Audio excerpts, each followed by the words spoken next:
Salve, salve, gente boa! Tudo tranquilo? Tudo na paz? Eu sou Francisco Ferreira. Este é o Mostra Grátis. Turismo, lazer e cultura. Que história é essa, Vila Maria Zélia? Que história é essa?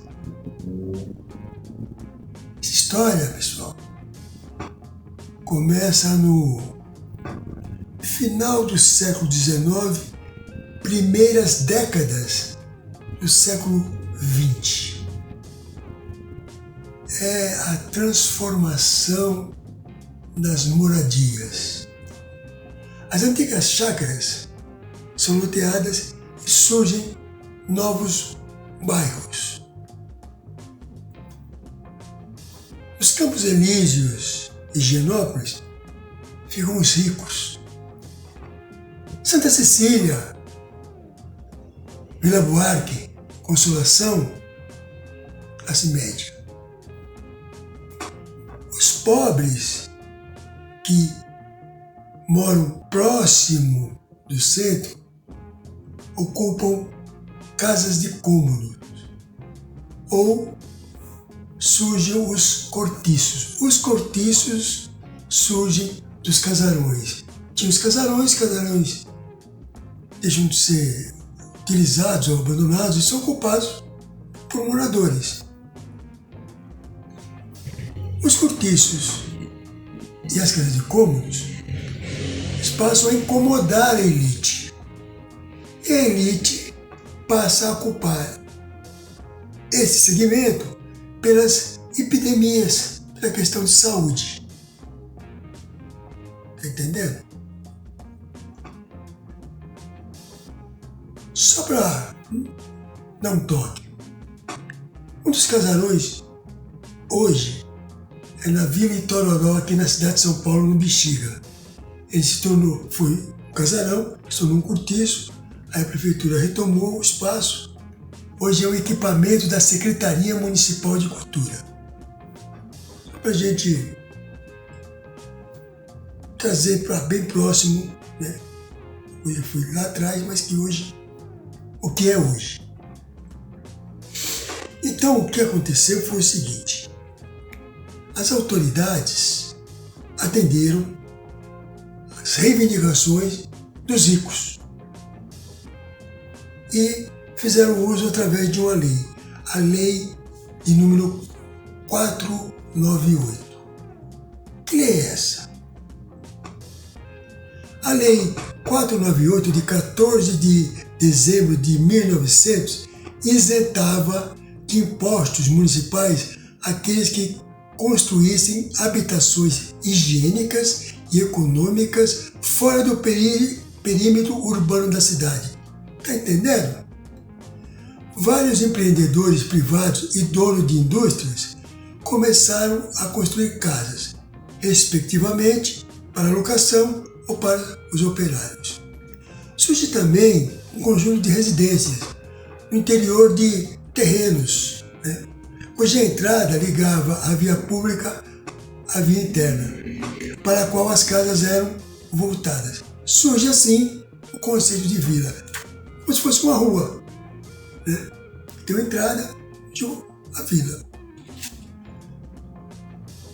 Entendeu? Dois tipos de vilas surgem. A residencial é do operário. A residencial para locação, aluguel. A do operário para os operários. E aí surge a primeira vila operária da cidade de São Paulo, que é a Vila Maria Zélia. A Vila Maria Zélia, ela está situada no bairro do Belenzinho, zona leste da cidade de São Paulo. A Vila Maria Zélia começa a ser construída em 1912 e vai até 1916. O dono da empresa é George Street. A empresa é Companhia Nacional de Tecidos de Juta. Então esse cara compra o terreno e pede para o arquiteto francês Paul Bedrovisky, nome meio assim, mas que ele criasse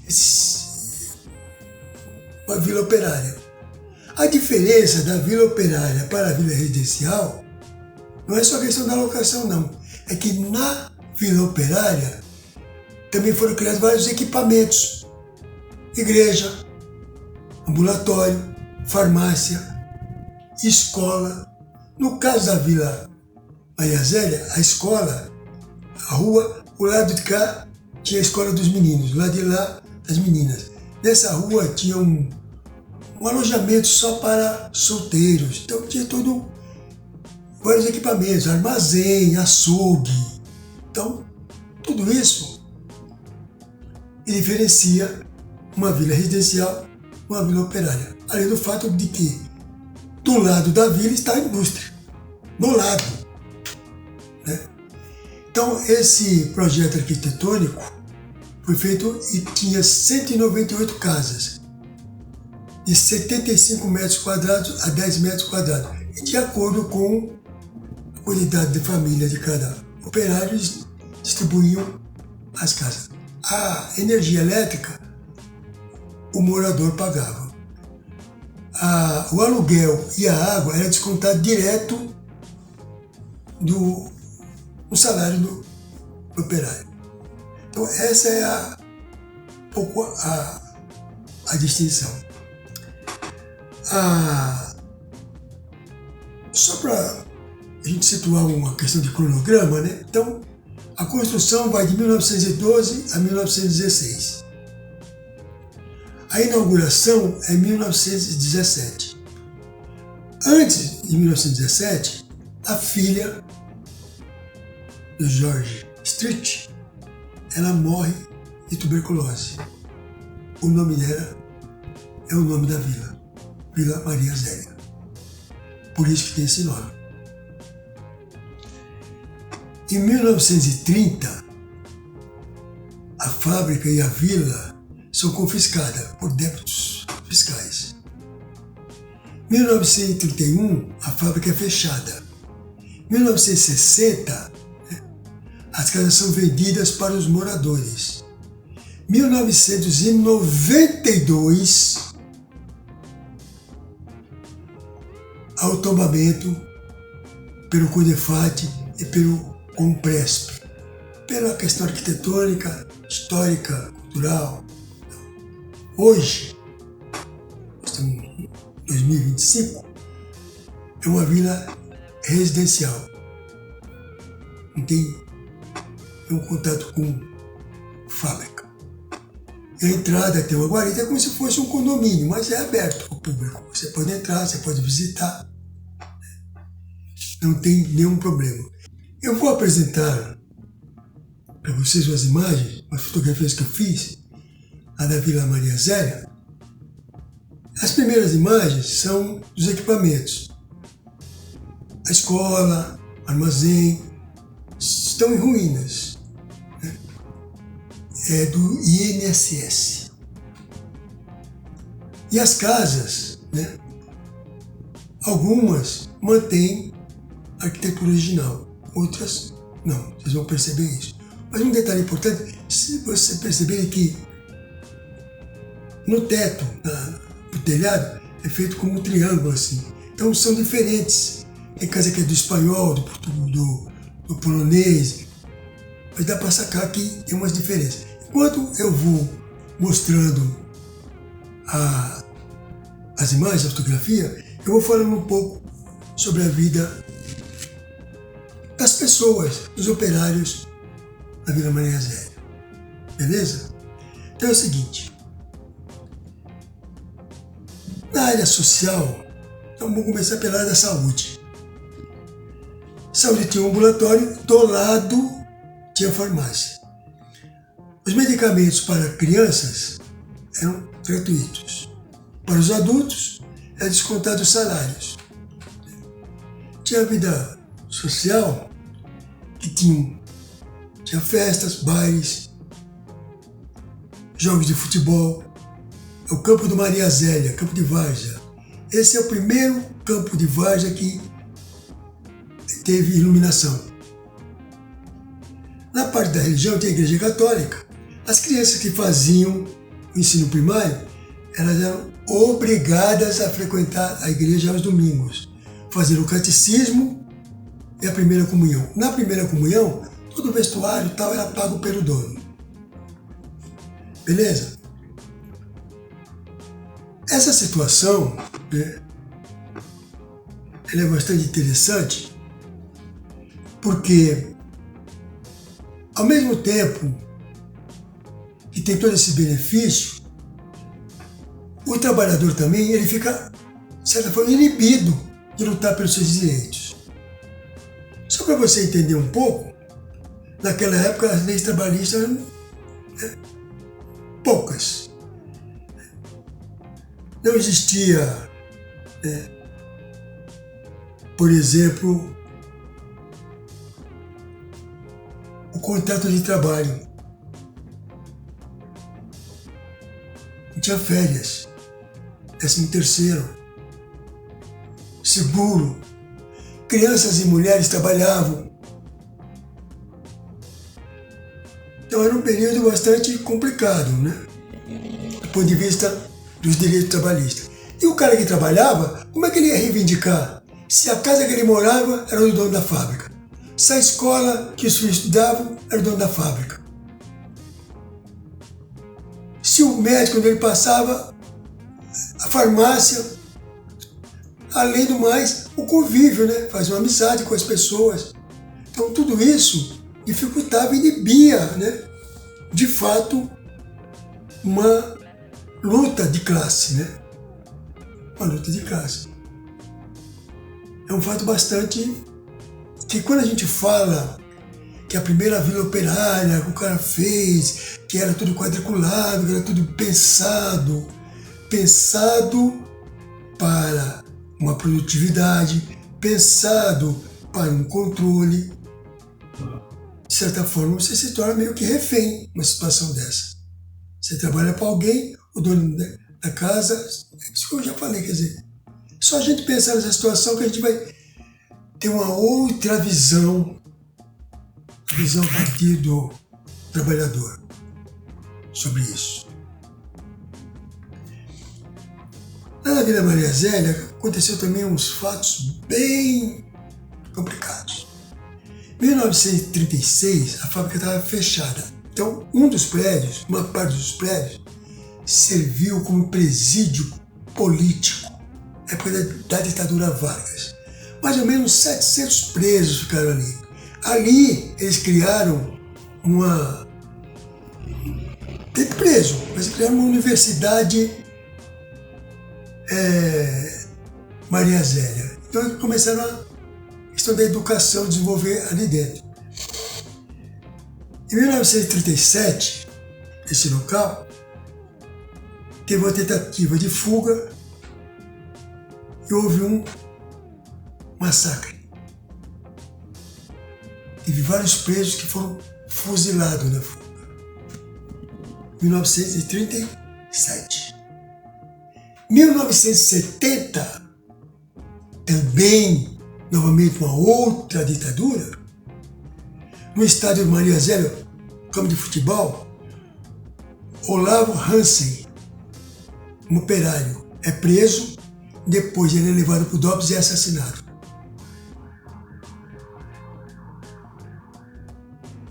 Então são histórias, né, de um espaço que aparentemente é um atrativo turístico. A gente precisa de, né, algumas outras histórias, a das pessoas. Porque, de certa forma, né, é uma segregação residencial. Olha que diz o que é a segregação residencial. É a separação de grupos sociais em diferentes áreas geográficas dentro de uma cidade ou região. Isso pode levar a bairros com diferentes níveis de acesso a serviços públicos, infraestrutura e oportunidades. Então, quando você vê hoje os extremos da cidade, a dificuldade das pessoas chegarem ao centro, dificuldade de acesso, dificuldade de estudar uma faculdade. Tudo isso é uma segregação residencial. Sem falar em outras.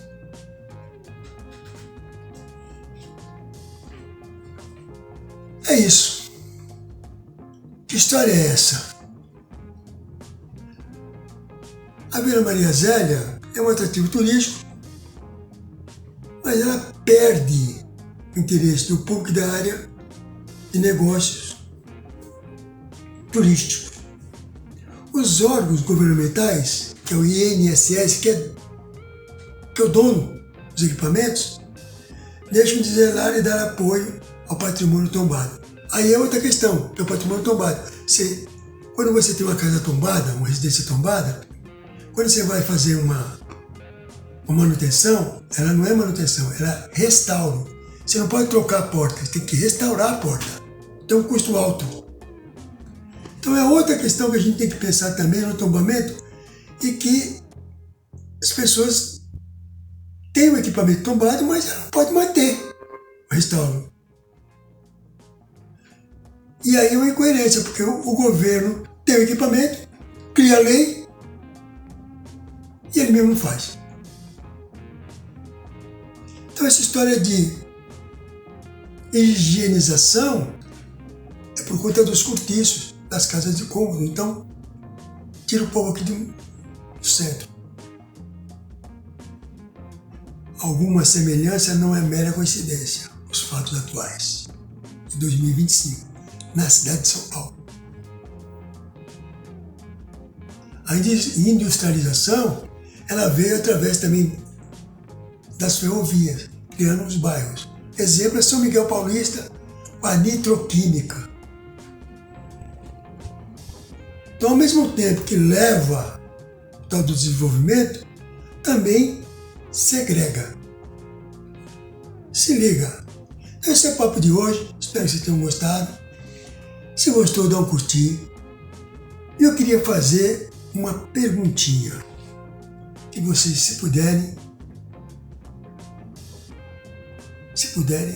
façam nos comentários, respondam pelos comentários. Se a cidade perde, se a população perde, com descaso dos órgãos públicos, em cima do patrimônio, em cima dos pontos turísticos, em cima dos pontos históricos, em cima da cultura, se a cidade perde, se a população perde, quem ganha? Se liga! Deixa o seu curtir, faça um comentário, responda. Seria bem legal. Aí depois a gente faz um outro só sobre os comentários. Um outro conteúdo só sobre esses comentários. Se a cidade perde, se a população perde, quem ganha? Se você dá uma força, se inscreva no canal. Porque aí o canal cresce e o YouTube passa a divulgar mais. Beleza? Abraço, muito obrigado. Estamos aí. Bora!